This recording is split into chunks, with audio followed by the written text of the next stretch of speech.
Shabbat Shalom mais uma vez, você que está nos assistindo, você irmão querido, irmã querida aqui da Rádio Sion, dê uma olhada aqui na tela, nós estamos na Parashá Vayeshev, olha que maravilha, Vayeshev, Gênesis 37 até o final do capítulo 40, e o título dessa ministração é Sucesso na Tribulação. Mas fique tranquilo, eu não vou aqui te dar uma aula de coaching, eu não vou aqui te dar uma aula de autoajuda, não é a minha intenção. A minha intenção é demonstrar a você a vida de José e como a vida desse homem pode nos abençoar nos dias de hoje. A forma como Deus usou José, para salvar uma geração, pode ser a mesma forma que Deus está falando com você hoje, e essa é a minha intenção ao estudar a vida desse patriarca, que vai ocupar todo o restante de Gênesis. Até o final de Gênesis, agora a partir do capítulo 37, você vai estudar sobre a vida de José, Yosef, o filho de Jacó. Por que a Torá dedica tantos capítulos assim a um patriarca? Você vai entender. A vida dele é muito rica. A história de José já começa o capítulo 37, em traição, inveja, cobiça, roubo, assassinato, mentira, engano, parece uma novela mexicana. De tanto material que você tem na mão, romance, traição, desejo, e Deus vai usar isso tudo, no meio disso tudo, você vai ver a mão do Eterno. No meio disso tudo, interessante isso, não é? Uma das coisas que os rabinos têm muita curiosidade, é porque com José, a partir do capítulo 37 de Gênesis, não há mais uma comunicação direta entre Deus e o seu servo. Deus falava com Jacó, Deus aparecia para Jacó. Deus falava com Isaac, Deus apareceu para Isaac. Deus falava com Abraão, Deus apareceu para Abraão. Mas a partir de José, isso cessa. Até Moisés, cessa. Os rabinos falam que é o silêncio do Eterno. Mas será mesmo? Será que é um silêncio entre aspas? Porque nós vamos ver hoje que apesar de Deus não se comunicar diretamente, não se revelar diretamente a José, Deus está no controle de tudo. Tudo que está acontecendo, nada fugia à sua ordem e ao seu controle. Muitas vezes nas nossas vidas nós passamos momentos como José passou, e foram anos. Foram anos de punição, foram anos de solidão, foram anos de rejeição, que aos olhos do mundo, muitas pessoas podem achar, puxa vida, o Eterno se esqueceu de mim, o Eterno me largou aqui, esqueceu-se de mim aqui, me deixou aqui para sofrer, está tudo dando errado. Mas são exatamente nesses momentos de aparente silêncio, é que o Eterno está falando a todo momento com você, você só não está ouvindo. É necessário aprender com a vida de José, como ouvir o Eterno em momentos de tribulação, porque ouvir Deus em momentos de bonança é muito fácil, você está com o espírito quebrantado, você está calmo, você não está ansioso, você está tudo indo bem, mas difícil é ouvir a voz do Eterno em meio à tribulação, em meio ao problema. Então é isso que nós vamos aprender hoje, começando a estudar a vida de José. Muito bom, há um versículo que eu quero colocar para você aqui, que é o que vai abrir o nosso estudo, é lá de Gênesis, já no capítulo 39, no verso 2, você já conhece a história de José, eu não vou passar aqui tudo, desde o início em detalhes, nós vamos concentrar num determinado ponto. Então olha aqui, 39:2 diz assim: e Adonai estava com José, e José se tornou um homem de sucesso, em hebraico, matzliach, próspero, bem-sucedido, de sucesso. Porém, José ainda estava na casa do seu mestre, o egípcio. Então, qual é a primeira lição que a gente aprende aqui? Veio o sucesso, Deus começou a abençoá-lo, mas ele ainda era escravo. Ele experimentou a bênção de Deus, ele começou a ver a prosperidade de Deus, ainda numa posição de servidão. Ele ainda servia Potifar, um gentio pagão. Um homem que recebeu as promessas do Eterno. Como a gente vê no início do capítulo 37, os seus sonhos, os irmãos chamavam-no de Baal Halomot, o chefe dos sonhos. Ih, já vem o chefe dos sonhos. Ou o Deus dos sonhos, né? Baal Halomot, o Deus, lá vem o sonhador, não, lá vem o Deus dos sonhos, lá vem o chefe dos sonhos. O que ele vai querer me dizer agora? Ele já teve o sonho lá que viu os feixes dos irmãos se inclinando diante do feixe dele. Ele já teve o sonho que o sol, a lua e 11 estrelas se curvavam diante dele. E desse até Jacó não gostou. Jacó chamou a atenção dele, falou, que negócio é esse, meu filho? Meu filho! Eu gosto, Jacó deve ter falado, eu gosto de gente com autoestima, mas assim também já é demais. Então, nós temos o início da história, e vocês se lembram, deixa eu colocar aqui, para a gente não ter que contar tudo, acompanha aqui comigo, olha, logo no início do capítulo 37, nós já começamos a ver a história de José. Vemos que a sua vida acumulou rejeição, discriminação, desafeto, inveja, ciúme, mentira, traição. Em outras palavras, José era um homem de quem se esperava dele, né? O que você espera de um camarada que sofre rejeição, sofre discriminação, sofre injustiça, sofre solidão, sofre marginalização? O que você espera de uma pessoa dessa? Que a pessoa retribua tudo aquilo que ela tem sentido, é muita coisa. O camarada acaba se moldando com tanta maldade, o camarada acaba se moldando com tanto ódio contra ele. O que você espera de uma pessoa assim, que sofreu tanto assim? Você espera o quê? Você espera um camarada cheio de rancor, você espera uma pessoa cheia de ódio também, você espera uma pessoa desiludida. Deus se esqueceu de mim, estou preso aqui no Egito, né? Meus irmãos mentiram. Imagina José, o pensamento dele, naqueles anos todos no Egito, nem uma palavra de seu pai. Jacó não mandou ninguém lá para procurá-lo. Claro que ele não sabia que os irmãos tinham inventado uma história que José morreu. Mas pensa na cabeça do filho. Ele era o predileto. Tinha uma túnica colorida, talar, né, que tônia de passinho, uma túnica real, na verdade. A tradução certa é, tinha uma túnica real. Jacó também não foi muito sábio, né? Deu uma túnica real para o menino desfilar entre os irmãos. Então, quer dizer, e aí, o menino com essa túnica real, ele é rejeitado, sofre com os irmãos dão essa história para o pai, que o menino tinha sido devorado, não é isso? O que Jacó faz? Você lê no capítulo 37, ele chora, ele lamenta, ele entra em luto por José, e claro que não vai mandar procurar José, para ele José estava morto. Agora imagina a cabeça de José, gente, pensa você como filho, por que meu pai não mandou ninguém aqui? E Jacó tinha poder, Jacó tinha homens, Jacó tinha exército. Por que meu pai não mandou alguém aqui me buscar? Por que meu pai não mandou alguém aqui me procurar? O que está acontecendo com a minha família? Meus irmãos já esperavam isso deles, agora o meu próprio pai, que me tinha como predileto, que me amava, por que meu pai fez isso comigo? Essa era a cabeça de qualquer pessoa que estivesse no lugar de José. Você ia esperar um camarada com rancor, com ódio, desiludido, desesperançoso, não é esperança não, e desanimado, principalmente. Então esse é o que uma pessoa normal teria. O que aconteceu com ele? Olha aqui, Jacó, olha aqui, Jacó foi traído pelos irmãos, sequestrado, exilado e vendido. Passou da posição de filho predileto para escravo humilhado.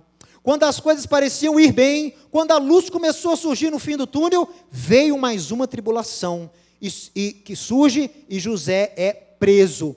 Parecia que os sonhos que ele teve quando adolescente não iriam mais se cumprir. Olha isso. O que aconteceu? Vocês lembram da história? O que aconteceu lá no Egito? Estava indo bem, né? Potifar colocou ele como senhor lá do mordomo, né? E cuidava de todos os afazeres de Potifar, só que tinha uma pequena pedra no caminho. era essa perturbada dessa esposa de Potifar. E a Torá diz que José era formoso de porte e aparência.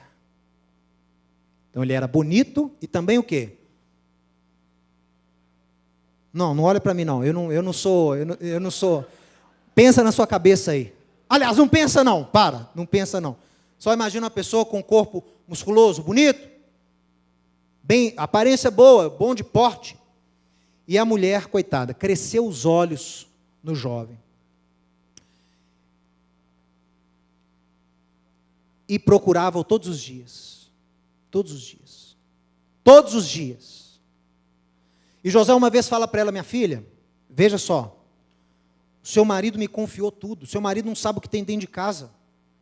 Ele não é maior que eu dentro da sua casa, minha filha. Como eu poderia cometer um pecado desse contra Deus? Ele não fala contra Potifar, ele fala contra Deus.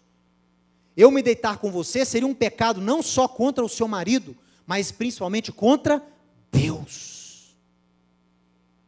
Olha Deus aí sempre presente na vida de José. José preservando a sua moral, preservando aquilo que o pai lhe ensinou na tenda. O pai ensinava a Torá ali para José e José guardava aqueles ensinamentos. José perseverou na ética do Sinai. Nem havia tido Sinai ainda, mas ele já perseverava nas leis, nos mandamentos que Deus já tinha passado para Abraão.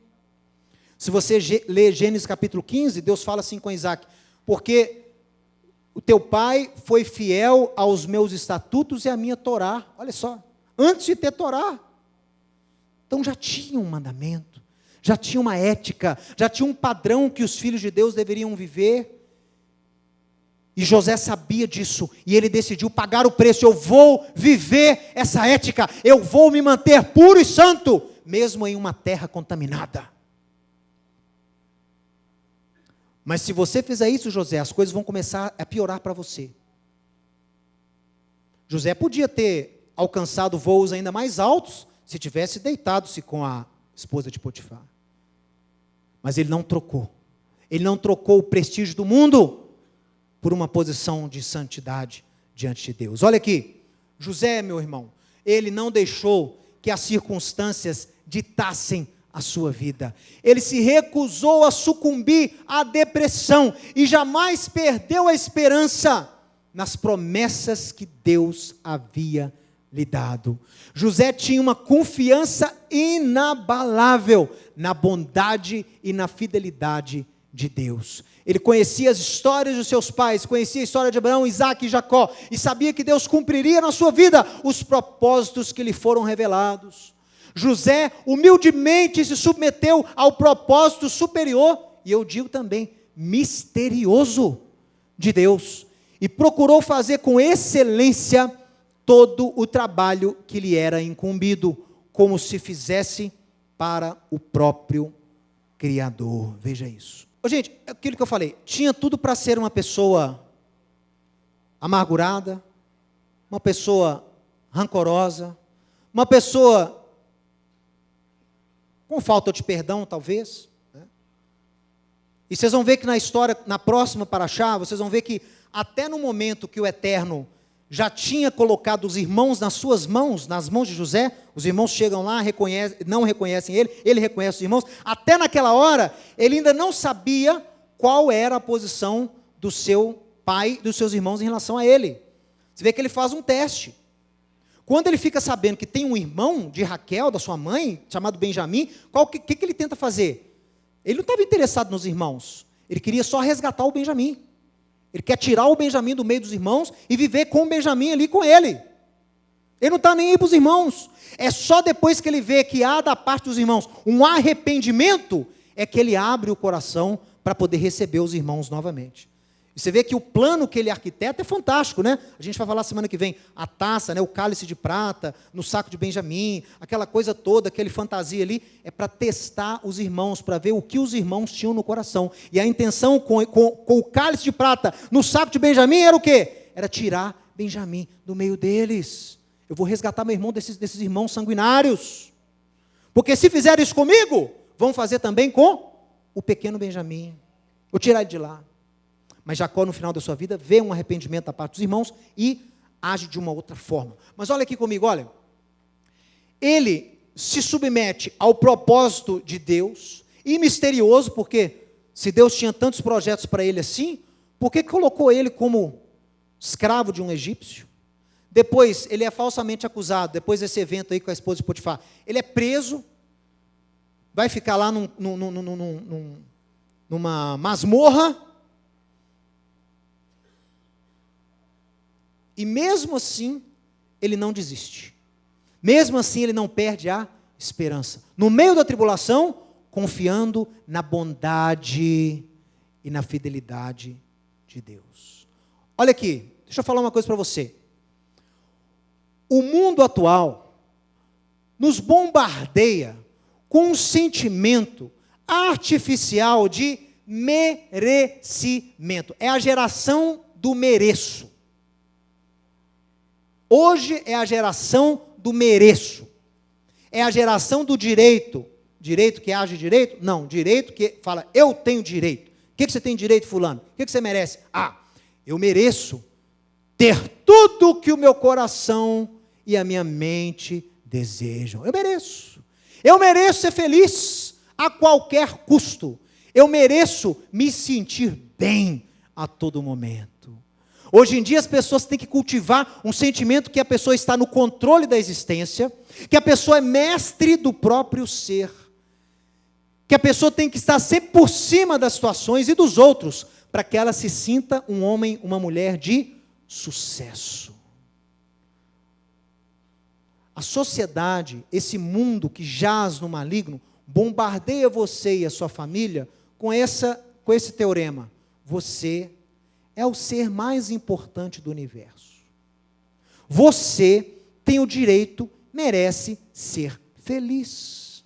Você merece ter aquilo que o seu coração almeja. É a busca pela felicidade. Você merece,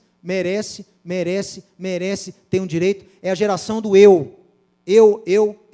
Tudo é se sentir bem. Tudo hoje é sentimento. Você vai na igreja, você vai na palestra, você vai no treinamento, você faz o coaching, é para você se sentir bem. Porque se você não sentir-se bem, tem alguma coisa errada.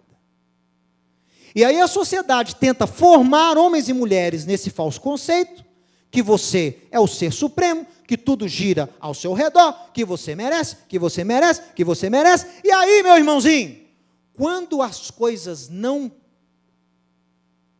acontecem de acordo com aquilo que você planejou, o que acontece com aquele que merece tudo? O que acontece?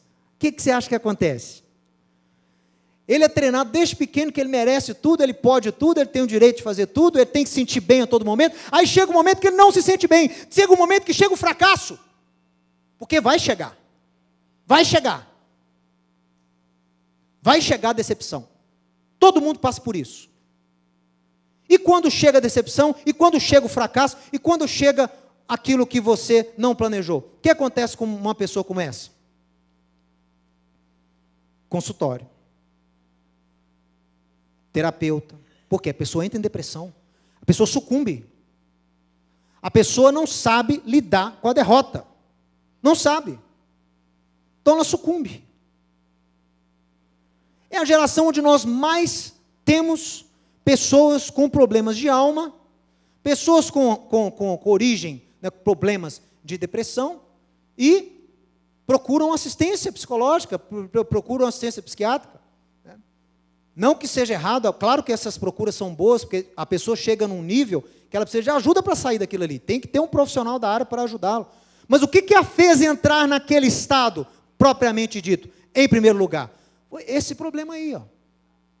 Esse problema que as pessoas hoje não... Os filhos hoje, gente, olha aqui. Os filhos hoje são educados a conquistarem, terem e serem tudo.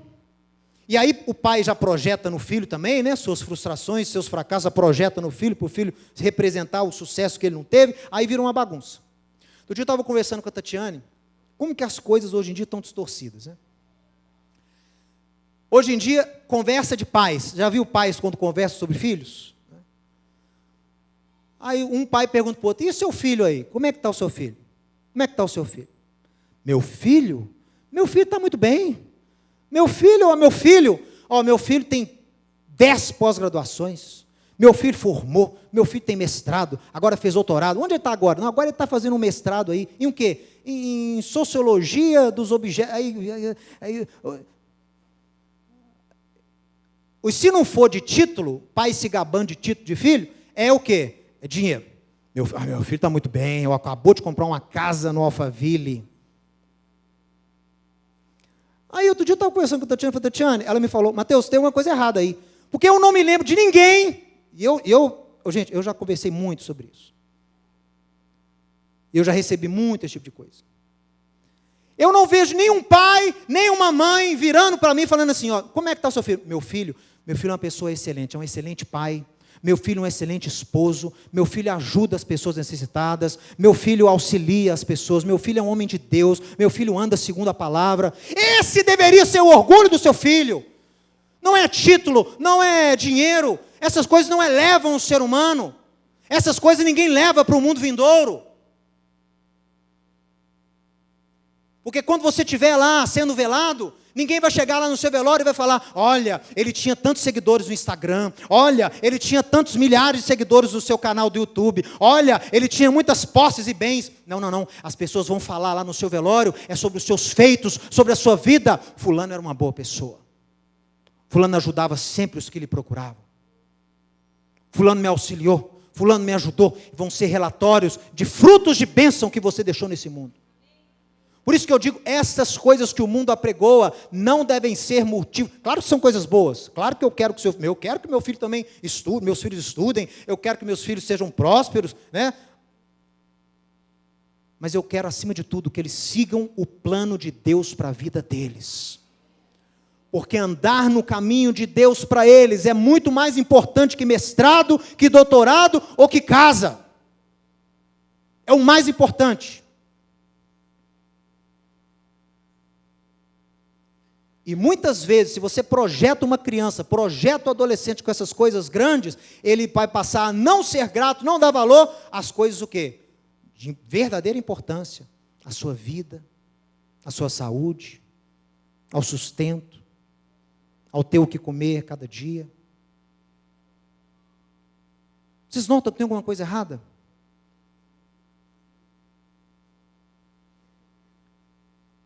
Aí eu vejo, às vezes, os pais enchendo a boca, meu filho acabou de comprar, construiu, fez, está ganhando dinheiro. Vai ver a vida do menino.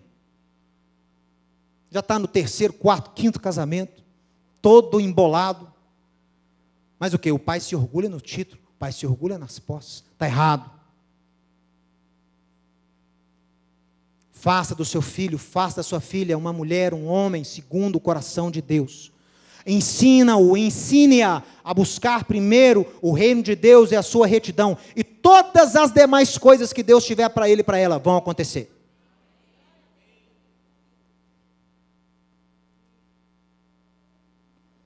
A gente acaba não dando valor ao que realmente importa. E a se decepcionar demais. A gente se decepciona demais quando você enfrenta o inesperado. Os rabinos falam que essa falta de gratidão é semelhante a um milionário. Apareceu um milionário e ele decidiu doar para você $1.000 todo mês, anonimamente. Você não sabe quem é, o dinheiro só chega na sua conta todo mês, R$4.000. Pim, pim, pim, todo mês. O que a pessoa começa a fazer? No início ela começa a ficar deslumbrada, R$4.000 na minha conta todo mês. Quem é o depositante? Não sabe, anônimo. A pessoa começa o quê? Fazer plano, né? Ela começa a comprar, ela começa a gastar, começa a investir, e tal, aí de um dia para o outro, tão subitamente quando começou, parou o dinheiro, parou.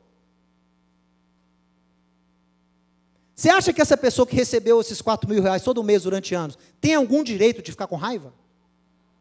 Ela tem algum direito de revoltar? Entrar em depressão? Por quê? Gente, você não tinha nada antes, você mereceu, você fez alguma coisa que você... nada. Você não tem direito algum de ficar triste, de ficar revoltado, de ficar nervoso, de ficar desiludido, entrar em depressão. Então saiba dar valor às coisas da vida que muitas vezes pessoas têm por simples, mas que são coisas importantíssimas que Deus nos dá. A nossa saúde, nossa sanidade mental, nossa família. Ô, gente, ninguém nasceu na família errada. Pare com esse negócio, Deus me deu o pai errado, Deus me deu a mãe errada, nasci na família errada. Pare com isso. Deus plantou cada um de nós no local, no lar que nós deveríamos nascer. E Ele tem um propósito específico para cada um de nós. Dentro da família que você nasceu. Não, primeiro, número 1, não existe família perfeita. Se querem passar para você uma imagem de família perfeita, aí já tem um problema aí. Porque não existe. Não existe. Então vamos lá, olha aqui. A família de José não era. Jacó, patriarca, não era perfeita. Olha a quantidade de problema, meu irmão. Nessa paraxá mesmo, está contando a história de José, não está? Aí tem um parênteses. O que acontece nesse parênteses? Meu Deus, que história mais bizarra. Judá e Tamar. Que é coisa mais bizarra do que isso? Nem em novela mexicana, nem o Silvio Santos compra um direito de uma história dessa. É muito forte. E toma a esposa para o mais velho é mau e morre, o do meio morre porque é malvado também. E aquela confusão toda. E chega o Selá, né, que era o mais novo lá, o Jacó pensa, se essa mulher é tão doida, essa Tamar, ela traz a morte. Ela, coitada, culpou a mulher. A mulher não tinha nada a ver com a história, o filho que era malvado. Mas o quê? Culpou a nora. Sogras, cuidado. Não fica defendendo seu filho demais, não. Dá ouvido também à sua nora. Jacó, coitado, culpou a Tamar. Essa mulher tem algum problema. Matou meu primeiro, matou meu segundo, vai matar o meu terceiro. Isolou o Selá dela. Mas ela não era boba, ela sabia que havia algo do eterno para a vida dela. E que a ignorância do sogro estava impedindo a bênção de se completar. O que ela fez? Meu irmão, claro que não é justificativo para ninguém fazer o que ela fez. Eu estou só dizendo que não existe família perfeita. E desse relacionamento incestuoso, foi um incesto. O camarada dormiu com a nora. Nasceu quem? Da linhagem do Messias. Pérez. Pérez é da linhagem. Yeshua, Jesus, é da linhagem de Pérez. Difícil, né, da gente encaixar as peças. Por isso, quando eu vejo, às vezes, judeus com muito o judeu tem os judeus, eu não tenho muito isso, nunca tive, até por causa da minha origem, mas muitos têm uma origem, um senso de pedigree. Pedigree chama irus em hebraico. Irus é a pureza do seu sangue. Porque o meu avô era rabino, meu bisavô era rabino, minha família, 10 gerações, sempre 100% judeus, tem aquele orgulho, né? Diz o Midrash, os rabinos falam que uma vez tentaram pegar Davi, o rei Davi, com esse irus, com esse pedigree judaico. Aí viraram para Davi e falaram assim, o senhor não tem autoridade, não tem direito de ser rei sobre nós. Mas por quê? Porque a tua avó não era judia. E ela não era judia, e você não pode ser rei de Israel. Você vem da linhagem de Ruth. Ruth era moabita, Moabe, pelo amor de Deus. Moabe não pode, alguém tem sangue de moabita, não pode ser rei de Israel. Porque a Torá fala que até a 4ª geração tem que ser puro e papapá, pipipi. Aí Davi virou e falou assim, tá, tudo bem. Eu não sou puro o suficiente para vocês, não? Tudo bem. Então, se eu sou impuro, todos vocês são impuros. Aí os sábios de Israel falaram, o que é isso? Blasfêmia. Por quê? Porque se eu sou neto, bisneto de uma moabita, vocês são todos filhos de um incesto entre Judá e Tamar. Então, se eu sou impuro, vocês também são impuros. E diz o Midrash que eles só meia volta e foram embora. Deixaram o rei ser rei. Então, toda família tem problema, não é vergonha ter problema, é a forma como você lida com o problema que é o diferencial. Como você tem lidado com os problemas da sua casa, como você tem lidado com os problemas da sua família. Você tem lidado como aquele que não consegue enfrentar a tribulação, ou você tem lidado como José enfrentou os seus problemas? Vamos aqui caminhar. Yeshua diz: qual de vocês, por mais ansioso que esteja, pode acrescentar um côvado ao curso da sua vida? Por mais que você domine as coisas que você acha que tem que dominar, para estar sempre por cima, quem é que controla a sua vida? Quem é que põe o fôlego de vida nas suas narinas todo dia de manhã? Quem é que te mantém vivo? É Deus. Não há um fio do nosso cabelo que cai sem a consciência de Deus. Já imaginou isso? Deus se preocupa com um fio que cai do seu cabelo. Tem uns aí que já deixaram Deus muito preocupado, né? Mas é a verdade. Olha só. José não deu lugar à amargura ou ao rancor. Você também não pode dar. Não seja amargurado, não dê brecha a isso. Amargura é um pecado, a imagem do pecado lá de Caim e Abel. Deus instrui Caim: não dê brecha, não entre, não cultive isso, porque isso vai crescer e vai te dominar. Não comece, não entre. É igual uma droga. Não prove, porque você vai se viciar. A primeira experiência não deve nunca existir. Assim é também com o rancor e com a amargura. José confiou em Deus e procurou dar o seu melhor. Por esta razão, mesmo ainda sendo escravo numa terra estranha, Deus abençoou e prosperou todo o trabalho das suas mãos. Apesar de sempre ter os seus olhos fixos no propósito futuro que Deus tinha para ele, José sabia ser grato pelo que tinha.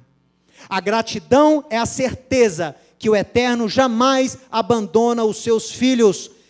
A gratidão e a certeza que o Eterno jamais abandona os seus filhos eram os nutrientes que sustentavam José durante os difíceis anos no Egito. Sua esperança era baseada na fidelidade e na bondade de Deus. Ao invés de ser amargurado, ao invés de se deixar vencer pela amargura, pelo rancor, confie no Eterno. Confie na sua fidelidade. Haja de cabeça erguida. José era um servo de cabeça erguida. Nunca se esquecendo daquilo que Deus tem para você, mas sempre confiando na bondade e na misericórdia e na fidelidade de Deus. Sempre dando o seu melhor. E isso nutre a esperança que você tem que ter, porque sem esperança você não aguenta. Sabe o que é esperança em hebraico? Quem sabe? A palavra em hebraico para esperança. Você já ouviu? É o nome do hino de Israel. Como é que chama o hino de Israel? A Tikva. Tikva quer dizer esperança, não é? Esperança. O que é esperança em hebraico? Tikva. Vem da raiz kav. Tikva, kav. O que é kav em hebraico? Kav chaisre. Linha. O que é a esperança na verdade? É aquela linha, aquele cabo que você tem nas promessas do Eterno para você. Pode você não estar lá ainda, mas o cabo você está segurando com toda força. Isso chama esperança. Esperança. Segura. O Eterno tem para mim a vitória, a cura, o sucesso, a prosperidade do reino. Eu não estou vivendo isso hoje, mas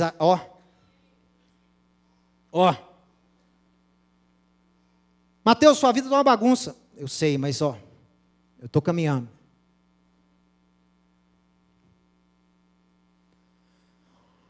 Isso é importante, anote isso. Anote isso. O segredo do sucesso, segundo a Torá, não é você agir como se tivesse o direito de ter tudo o que o seu coração deseja. Mas sim, o segredo do sucesso é saber ser grato e confiar sempre na bondade e na fidelidade de Deus. Esse é o segredo do sucesso. Coloca aqui na tela de novo, coloca aqui. É andar corretamente, sendo grato e confiando nas promessas do Eterno e na sua palavra. Esse é o indivíduo de sucesso. Então José, mesmo escravo, tinha sucesso. José, mesmo na casa de Potifar, tinha sucesso. Por quê? Porque o comandante da guarda deu para ele a chefia. Porque Potifar deu. Não, não foi por isso. Antes disso ele já tinha sucesso. Por quê? Ele sabia que aquele momento ali era temporário. Ele sabia que ele não nasceu para morrer um escravo de um egípcio. Ele sabia. Esperança. Então ele vivia com a cabeça erguida. Como se cada uma das coisas fosse um teste. Tudo é um teste. E o seu objetivo é passar no teste. Esperança.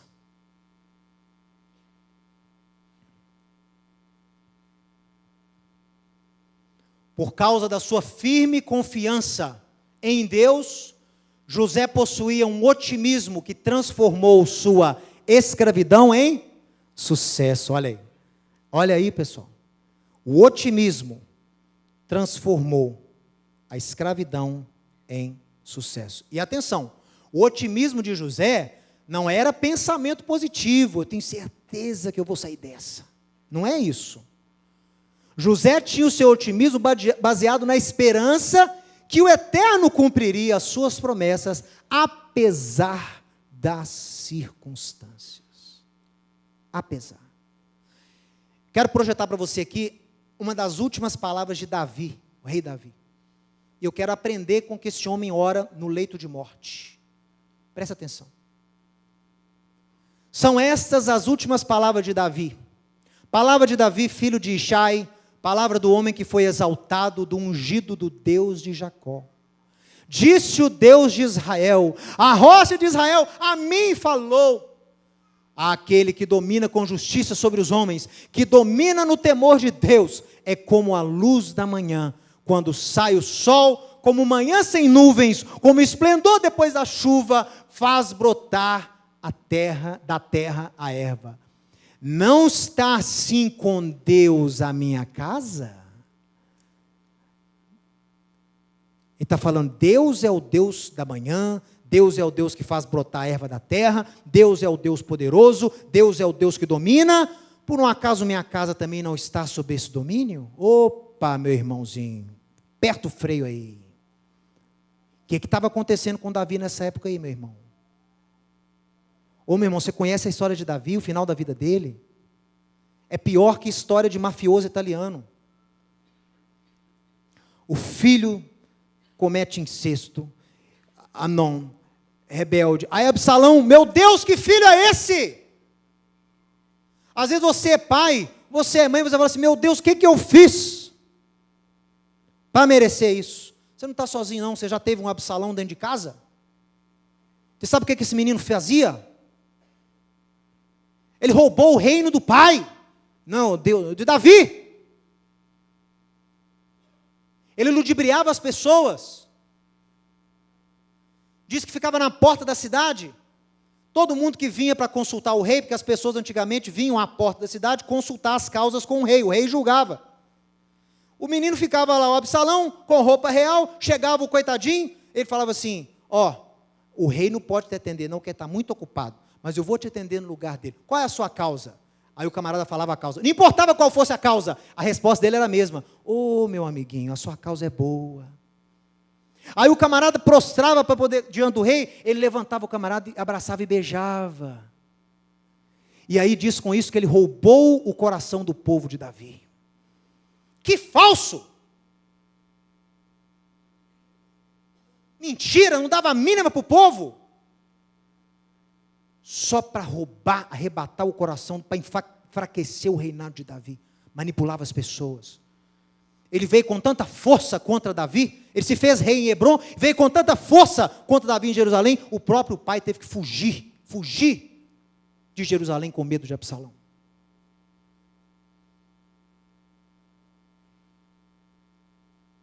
Um filho mais problemático que o outro, só problema dentro de casa. Adultério, filho do adultério que morre, incesto, rebeldia. E como é que o camarada me fala uma coisa dessa?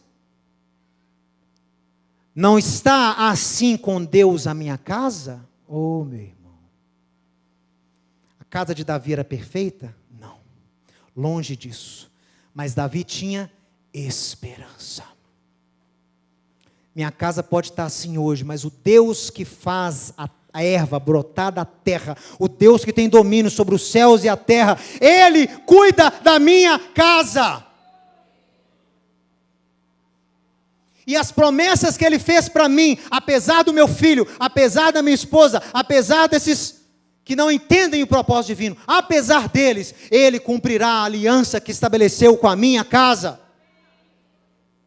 E por isso que Ele diz no final, olha aqui, porque não está assim também com Deus a minha casa? Não estava, ele estava aqui o quê? Ele estava declarando que tinha que ser, porque Deus cuidava da casa dele em meio ao caos. E ele declara, porque Deus estabeleceu comigo uma aliança eterna, em tudo bem definida e segura. Não me fará Ele prosperar toda a minha salvação e toda a minha esperança. A minha esperança é que Deus ainda terá misericórdia da minha casa e cumprirá as suas promessas através da minha descendência. Isso é esperança. Então não fica preocupado não, porque minha família não é perfeita, meu filho é meio desviado. Há um fenômeno muito grande, né, de grandes líderes, grandes pastores cujos filhos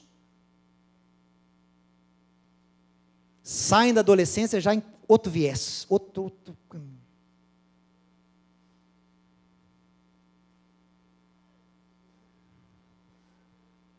Tem esperança. Olha, o próprio Davi escreve e proclama: pois o necessitado não será, põe aqui na tela, pois o necessitado não será para sempre esquecido, diga amém. E a esperança dos aflitos não se há de frustrar para sempre. Mateus, diversas vezes a minha esperança é frustrada. Eu achava que eu ia agora sair dessa e a coisa só piorou. Você está igual José. Achou que Potifar ia projetar ele para perto de Faraó e veio uma tribulação e jogou ele lá embaixo de novo. A esperança se frustra. Mas Deus promete aqui, a esperança pode até se frustrar, mas ela não vai ser frustrada para sempre. O necessitado não será esquecido para sempre. Davi também escreve no Salmo 146, verso 5, feliz aquele que tem o Deus de Jacó por seu auxílio, cuja esperança está no Senhor, o seu Deus. Esperança. Tikvah. Sabe qual é o livro da Bíblia que tem maior ocorrência da palavra esperança? Qual você acha?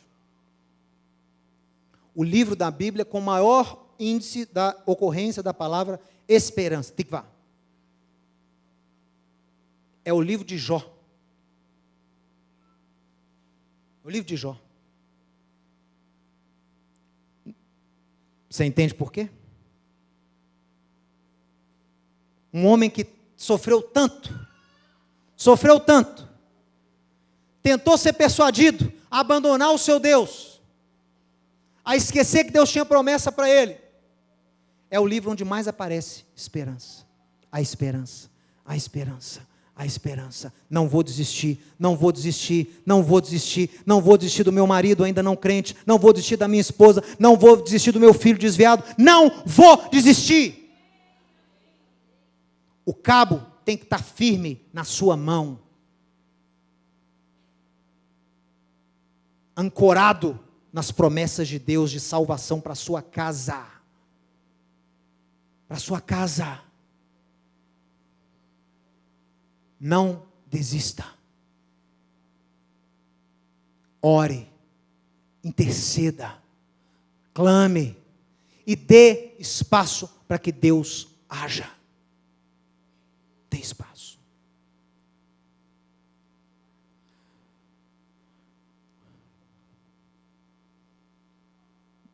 Um texto que vocês conhecem muito bem, Paulo ensinando os romanos que devemos nos gloriar nas tribulações, porque a tribulação produz perseverança, e a perseverança, experiência, e a experiência, esperança. Olha aí. Eu quero ter esperança, então tem que passar por tribulação. Mateus, eu quero ter uma esperança forte que me sustente nos momentos ruins, então passe por tribulação. Aceite o teste da parte de Deus. Porque se você aceitar, você vai receber a tribulação, você vai enfrentá-la na fé em Deus, você vai perseverar, você não vai desistir, nem amaldiçoar Deus, nem ficar angustiado. Você vai perseverar e você vai ganhar com a perseverança experiência, e depois dessa experiência você vai ter o quê? Esperança. E a esperança não confunde, porque o amor de Deus é derramado em nosso coração pelo Espírito do Eterno, que já nos foi outorgado. Você já tem, não há tribulação que possa te sobrevir, a qual você já não tenha recebido a capacidade para suportar. Mateus, mas está ruim demais. Mateus, está difícil demais, eu não vou aguentar. Calma. O Eterno não ia deixar chegar se você já não tivesse a capacidade nele de resistir. Nele, nem em você. Levante a cabeça. Não perca a esperança. Creia na fidelidade de Deus. Porque o deserto, meu irmão, falei isso semana passada. Vou falar de novo. Deserto não é para se viver nele. Deserto é para ser atravessado. Ninguém foi criado por Deus para viver em deserto. Eu sei, você pode estar passando um momento difícil agora na sua casa. Você pode estar passando um momento difícil na sua família. Não perca a esperança. Vai passar. Creia na fidelidade de Deus. Erga a cabeça. Enfrente os problemas como José enfrentou. Amém? E eu termino dizendo, restauração já, em nome de Yeshua, Baruch Hashem, Baruch Hashem. Se você gostou e foi abençoado com esse estudo, inscreva-se em nosso canal do YouTube. Considere também ser um mantenedor do trabalho do Ensinando de Sião no Brasil, Israel e no mundo. Doações e contribuições podem ser feitas através do link na descrição desse vídeo. Um grande abraço e shalom, shalom.